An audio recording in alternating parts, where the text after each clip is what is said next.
Hello there. This is the RPG Pundit, the final boss in Internet Shitlords. And I've had a busy couple of days. In case you didn't see, I didn't do a live stream on the weekend because my two inappropriate characters co-hosts decided they were going to do a live game of Chalt, the game setting that Avengers Satanis has recently kickstarted. And so I didn't want that to clash, right? So I let them do it. I was in the Peanut Gallery. You should check out that video if you haven't already. It's in the Inappropriate Characters channel. And so then I've been, a little bit busy fighting with some people on on Twitter who are wrong, of course. And among these, I commented on this one. There's this one game that is written by, one of these story game type people, though the game itself is not really a story game. It's based on the old fighting fantasy books. They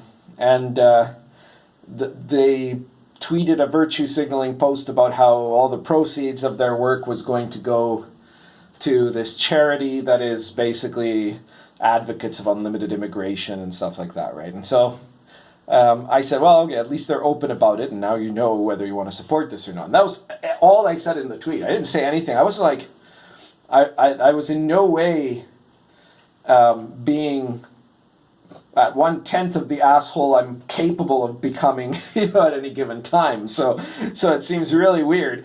But apparently this guy's like really into left-wing politics, and all of his fans are basically the Antifa wing of the SJW D&D people, right? The people that the same people that despise the OSR, the people that started Sword Dream, and that are just scum of the earth, right? I've run into a few of them before, and they just started dogpiling on me. They're posting stuff about their doxing attempts and things like that, but also just absolute sheer nonsense, like just character defamation, stuff like that, that I had moved from Canada to South America because I was escaping a prison sentence or a criminal charge or something like that, right? I can guarantee you that's not the case, and I come and go from Canada pretty often, so that would pretty much discount that theory.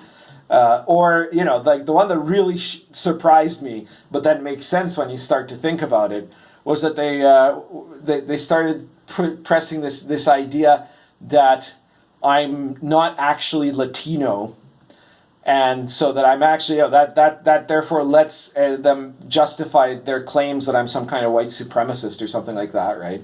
Because I'm not actually a real Latino. Because if I was, then that would really complicate things for them, right? So that's why it makes sense that they're making this argument. They're claiming that I just started pretending to be Latino because I happen to live in South America. That's not true. I am Latino, both culturally and ethnically, you could say. I'm Latino on my mother's side, right? I'm a mixed breed, right? Latino and Polish, and it's just absolutely insane thinking that this group of ultra-leftist Antifa-style SJWs are negating my ethnic heritage for ideological reasons, right? Because they want to portray me as a white supremacist, and they can't, as long as I'm very clearly a member of a gutter half-breed or whatever, from the point of view of the white supremacists. And the proof of this is that I fight white supremacists all the time on Twitter. I do what they don't. They're too cowardly to do that, right? I've never seen one of these people that was dogpiling on me there in the last couple of days taking on the actual white supremacists that you see online, right? Like, no, I don't mean what they call that, right? But actual real ones, right? People like the ethno-nationalists that you see that try to stalk the fringes of the conservative movement, and that no conservative pays attention to them. And that's the only real difference between them and Antifa, is that Antifa are just as extreme, they're just as murderous, they're just as evil as white nationalists. Absolutely every little bit as much as ethnic racialists, right, of any other kind. And they're just as obsessed with race. The only difference is that the left gives them prizes for it, right? They make them the chief influencers of the modern left, right? Whereas on the right, we look at people like what's his name, Robert Spencer, and or Richard Spencer. I always get those two confused. But the one that's the white nationalist, not the Jewish guy who's the anti-Muslim. But he's completely Spencer's completely marginal to the right. Nobody. Oh, we've got a big chungus here. Hey, hello. So we don't pay them any mind at all, right? And in our own gaming world, the only person that is an actual racist involved in RPG games that isn't on the left. 'Cause, I mean, there's a lot of racists on the left. People are, basically fundamentally anti-white people, for example. But or people who deny someone's Latino-ness. But the only real racist that I know that made an RPG, at least in recent years, was Varg Vikernes, right? And in this same span of a week that I was fighting all of these SJWs on the left, the Antifa crowd, I was fighting Varg Vikernes and his little minions on the right, who had been trolling my Twitter account. And I mean, it's really easy to go after them, because all you have to do is post something about how much you love Israel, right? And how much no real conservative today is anti-Israel or against Jews, right? And then the people like him are completely illegitimized because, of course, they despise the Jews. So I went after them. I had this fight with Barbicers, and then a week later, here are these idiots, right, coming after me and trying to call me that, call me names, right? So it's a tough road sometimes, but here we are. So now today I'm going to talk to you about publishing, right? And of course, one of the other kind of funny little slanders that some of the people on the SJW D&D crowd push is this idea that, the pundit will never work for Wizards of the Coast again. I worked for Wizards of the Coast for one specific thing, which was to be a consultant on the 5th edition of D&D. I've never worked with them before that. I never planned to work with them after that. I had finished working, obviously, before 5th edition came out, because once the writing part was done, I had nothing else to do, right? So by the time that there was all this outrage about me having been involved in 5th edition, I was already not working for Wizards of the Coast and had no plan to ever work for them again, right? It's not that they fired me or something like that. And the reason why I would never work for them is because if you're trying to be an RPG designer, that's not a place to work. It's a perfect place to work if you want to be a technical writer, a guy that will follow instructions and has sufficient writing skill to write stuff for the manuals, for the D&D manuals and the adventures, but you're not really allowed to be very creative except within very specific boundaries, because every single product which is the Coast makes now is a design by committee. Even though it might have an author on the cover, right, whoever they put there as the author, who probably did most of the typing, they're a typist, right? The actual work itself has to follow all these strong restrictions. And I don't just mean like political restrictions, something like that. I mean that they want the content to fit this larger corporate plan of what they envision their Wizards of the Coast products to be. So you don't have a lot of room to be wild and creative, right? You can't make, for example, a game setting that's going to be published by Wizards where, you don't have most of the monsters from the monster manual, right? Much less one that has like no monsters or something like that, right? You couldn't do that. Every product that they have, they wanted. This is one of the policies, at least it is one of the policies the Wizards had up to the period that they were making 5th edition. They might have changed it now, but I don't see any evidence that they have. But one of their politics is that any game setting for Wizards of the Coast has to have, by default, every single character race and every single monster from the core books, right? From the monster manual, from the player's handbook. So that means you must have Dragonborn in every world, right? And that means that every world ends up looking kind of the same, right? And if you're working there, what you're going to be told exactly what they want you to design, and you're going to have to design that. And your creativity is going to be limited to like the flair of that design and nothing more. Okay? So if you don't want to end up working as a writer for Wizards of the Coast, which nobody who really wants to be a serious game designer does, right? Like that's a crap job as a game designer. What it does give you is a certain amount of stability. But for example, you don't end up owning your work, right? You end up creating something that you'll never have any control over. It doesn't belong to you because you're working for hire, right? The pay can be consistent if you're working for them on a regular basis, but it's not particularly good, right? I got paid a lot to be a consultant. That was nice. But I don't know. I don't think that if, like as a full-time job to be a game designer there, like, it's not something that's going to make you let's just put it this way, the dream of hot tubs and hookers and cocaine, that's not going to happen on your salary at Wizards of the Coast as like, a junior writer or something like that. So, there's a lot of stuff there that isn't worthwhile. But so then how do you get into, like, you want to publish your game. How do you do it, right? And this might seem really simple to some of you who are watching, who are already publishers or who have a lot of experience with the OSR as a setting or what have you, as a movement rather. But there are probably going to be a lot of people watching this that really are not familiar with how you'd go about doing this. And I might have been thinking of wanting to make their own games for a long time and don't know how to do it today, right? So the way that the vast majority of OSR publishers or small press publishers, people who aren't going to end up working for Wizards of the Coast or Paizo, end up making games that are theirs, that they can do themselves, that they can imagine themselves, and that they don't have a corporation telling them how they make it, and that's going to belong to them, it's going to be their intellectual property, and that they're going to then get the profits of. For most of people, the way that they do this is by having their own small press publishing company. And that means that if you want to be a writer, you're also going to have to learn how to be a publisher. You're going to have to learn about how to make PDFs, how to proof stuff for prints. You're going to need to learn proofreading and editing. Because if you don't do that, or hire someone who knows how to do that specifically, your products are going to be really crappy. You do not have confidence in yourself that when you make a product that you're going to end up making it, that because you think, well, I could spell pretty good, right? I have spell check on and grammar check on, and that's enough. It's not enough. It's not enough.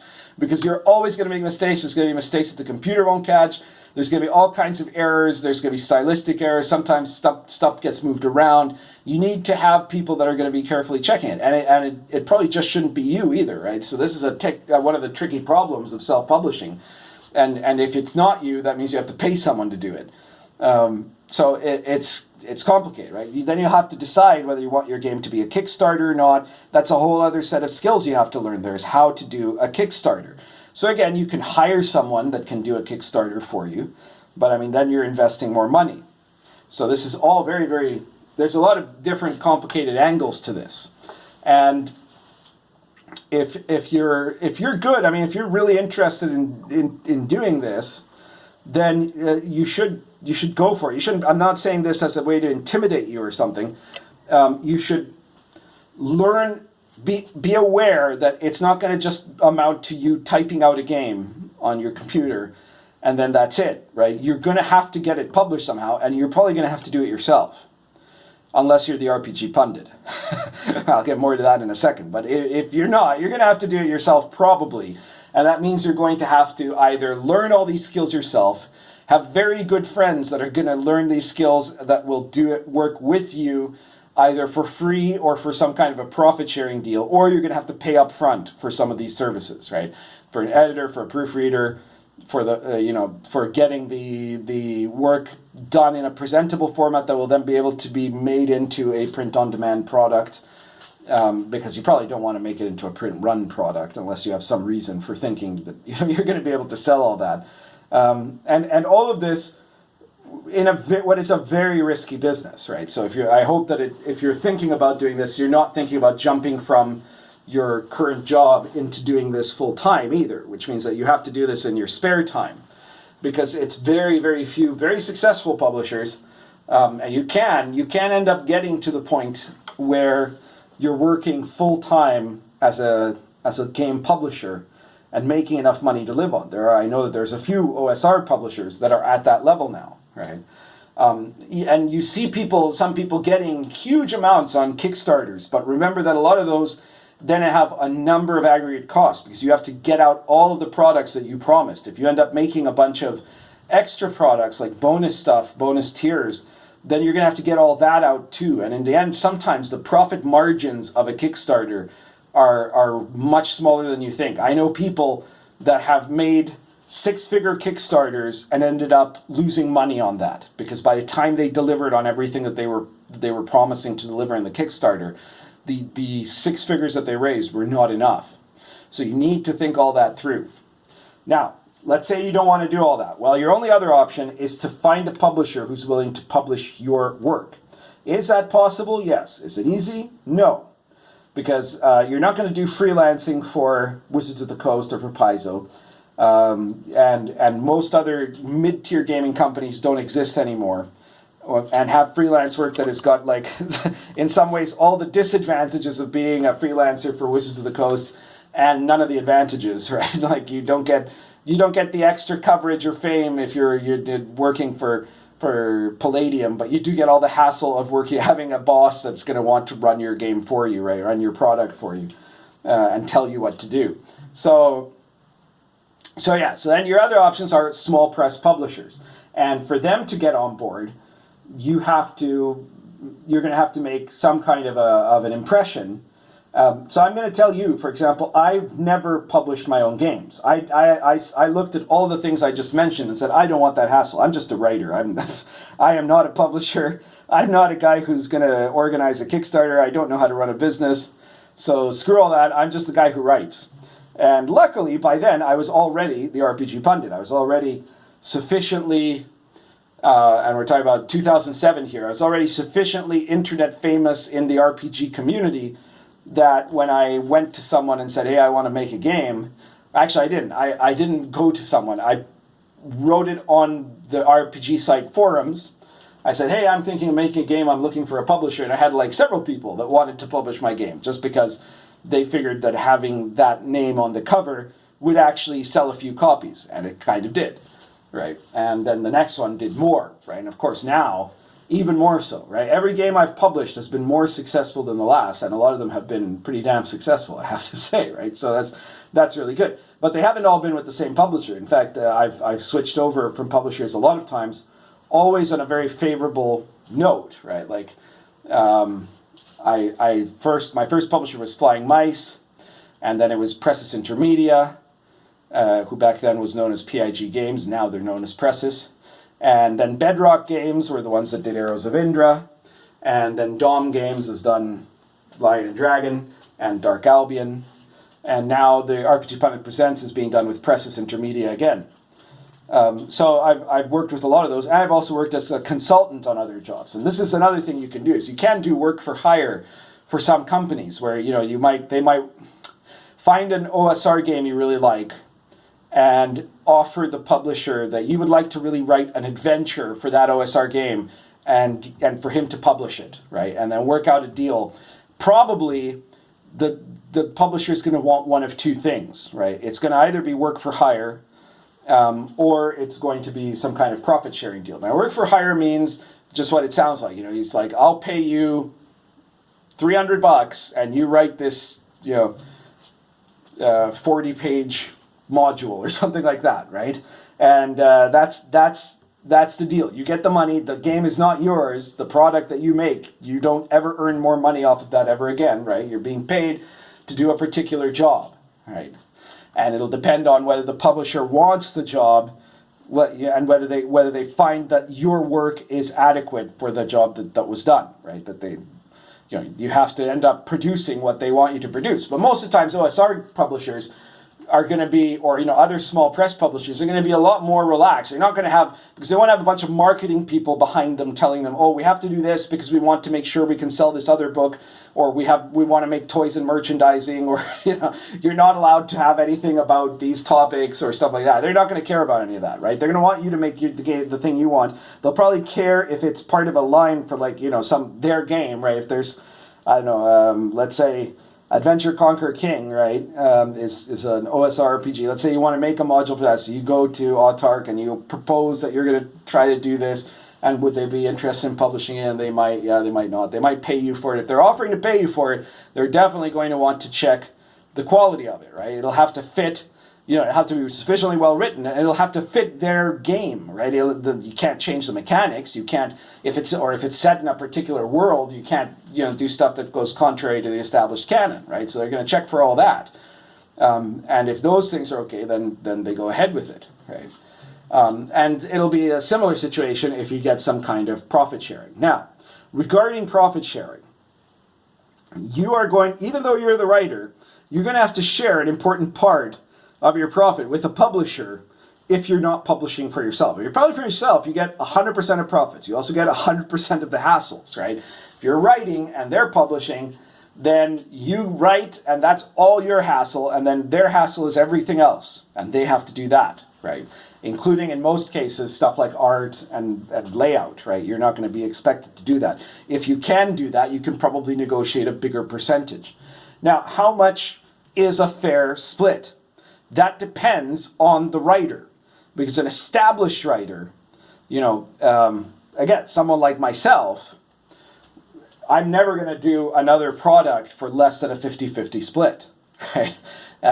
Because I know that my games are going to sell, like with whichever publisher I get, it's going to sell at least as much for being my game and for the promotion I put into it as for what the publisher is, right? And so I recognize obviously the publisher should get an important percentage, but that's how it is for me. Now, it is very rare to see something like that. I want to give you a different example. Let's say you go to one of the big publishing houses, right? Like not Wizards of the Coast or something like that, but let's say you somehow negotiate, I don't know, with Penguin Press or something like that to publish your RPG. Do you know how much you'll earn from that? You will earn somewhere well below 10%. That your cut of your own product, of your own book, is going to be probably 2.5% for the first X amount of copies, where X will probably be something like 2,000 copies. So there's a very good chance that that'll be all of it, right? Like if you sell more than 2,000 copies of your book in the modern day role-playing hobby, that's a huge accomplishment. This cat, Cletus, oh, what are you doing? Oh no. What a goofball. You're interrupting. You are interrupting. Yeah, you do know? Okay, well, I'm glad you know. Anyway, I was saying, right, that if you sell 2,000 copies of an RPG in 2019, that's a huge accomplishment. Okay, now that the big Chungus's ass is out of the way. And then after that, you might get from 2.5 a jump to maybe 5% if you're really lucky for the next 10,000 copies or something like that. So those are tiny, tiny cuts, right? Which means, like, I know people who have published in established publishing, right? Who publish their own books with big name publishers, right? Like important publishing houses. And the amount of money that they've earned from those books, and I don't mean role-playing books, obviously, but that the amount of money they've earned in the course of a lifetime from those books in those big publishing houses has been less than the amount that I and other people have earned in selling one product through a small press, right? It's like you still have this notion, I think a lot of people still have this notion that small press publishing is somehow vanity press or something like that. It's meaningless, right? But that's not true, because the big name publishing houses these days they don't have any special advantage for you unless they're going to put in money for a mass marketing campaign, right? Like if you end up being one of their top tier writers, sure, right? Obviously those people are going to have more opportunities. But if you're not one of those, or if you're doing nonfiction and you're not some kind of a superstar, they're not going to put effort into selling your books. So you're not going to get a lot of extra sales, right? You're going to probably sell more numerically in terms of number of books, but you're not going to be making nearly as much as in terms of profit per book, right? So you're going to be earning pennies per book, and then even if you've sold 2,000 copies, which again is a really good sales figure for the modern RPG world, that's not going to amount to much, right? So if you end up getting a publisher, and remember this is hard to begin with, a small press publisher, be it OSR or one of the other gaming companies, to publish your product for themselves, and they're offering you 20% or 30%, that might be reasonable, right? That might be a reasonable amount to expect, depending on what your product is and how much you've put into it, what your division of the time is, and especially whether or not you're a known quantity, right? So, early on when I was starting to publish, I wouldn't have, I would have considered an offer of say 30%, right? That would have been, that can be, if you're not bringing extra to the table, a reasonable split between you and the amount of work that the publisher has to do, right? Because they have to keep track of a whole bunch of things that you won't have to if you're not the publisher yourself. So these are your options, right? Number one, do everything yourself. Become your own publishing company, which means you have to start your own little business, which, depending on where you live, has a number of things that you have to do to, tax-wise and all that.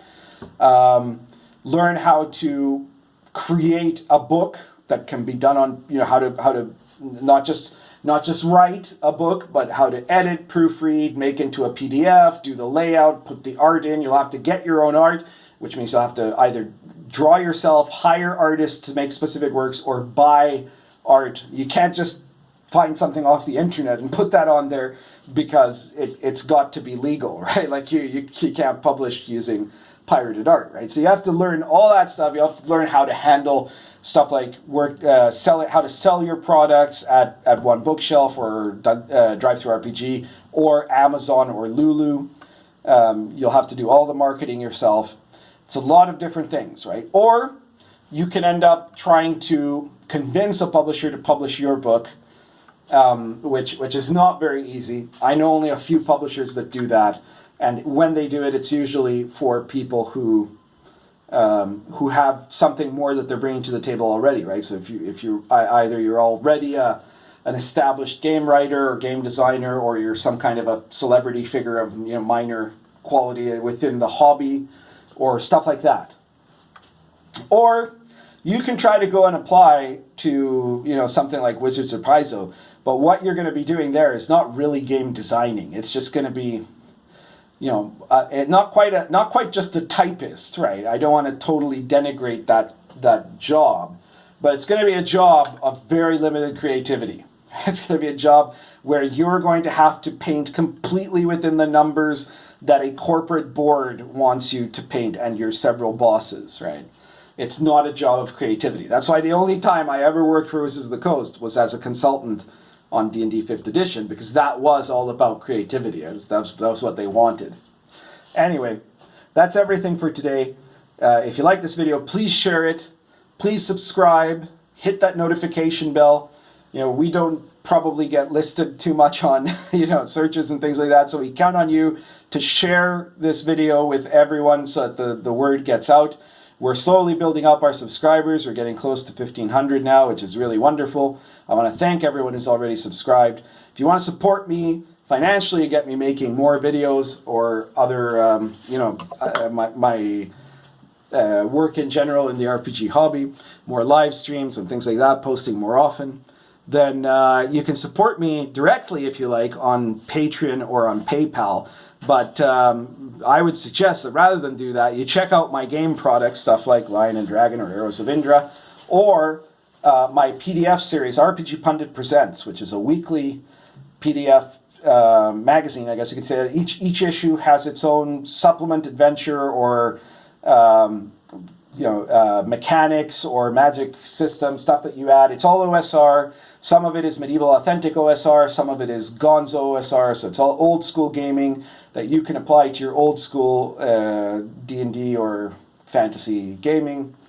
And there's 94 issues, so you're going to find something you like. They're on PDF, and they range between 99 cents to $4.99. So it's a good price to give me a little tip. and at the same time you get something that you can use in your campaigns. Be sure to check it out. The link is in the description below. The latest issue is, I think, number 94, RPG Money Presents 94, The Medieval Authentic Bestiary. Now, the Lion and Dragon book in its monster section has like 40 different monsters, all done in a medieval style. So the medieval versions of things like giants or werewolves or the undead or, you know, elves or things like that. But the Medieval Authentic Bestiary, RPG Pundit Presents, is a collection of, there's another 14 creatures there that are some of the more unusual ones, creatures that you probably aren't too familiar with unless you've studied a lot of medieval monster lore, that are all going to come with a complete description, location, number appearing, stats, and special qualities of different kinds, so that you can use them in any of your old school games. But if you don't like how that sounds, check out any of the other 93 issues, because there's everything under the sun by now. We're slowly getting to number 100. I can't believe I've done one RPG product a week for almost 100 weeks now. But that's it. That shows you, that's how, well, the kind of dedication you have to have if you're going to be an RPG businessman these days. And anyways, check that out. Share the video. Thank you so much for listening. Currently smoking Lorenzetti Half Volcano plus Blue Boar.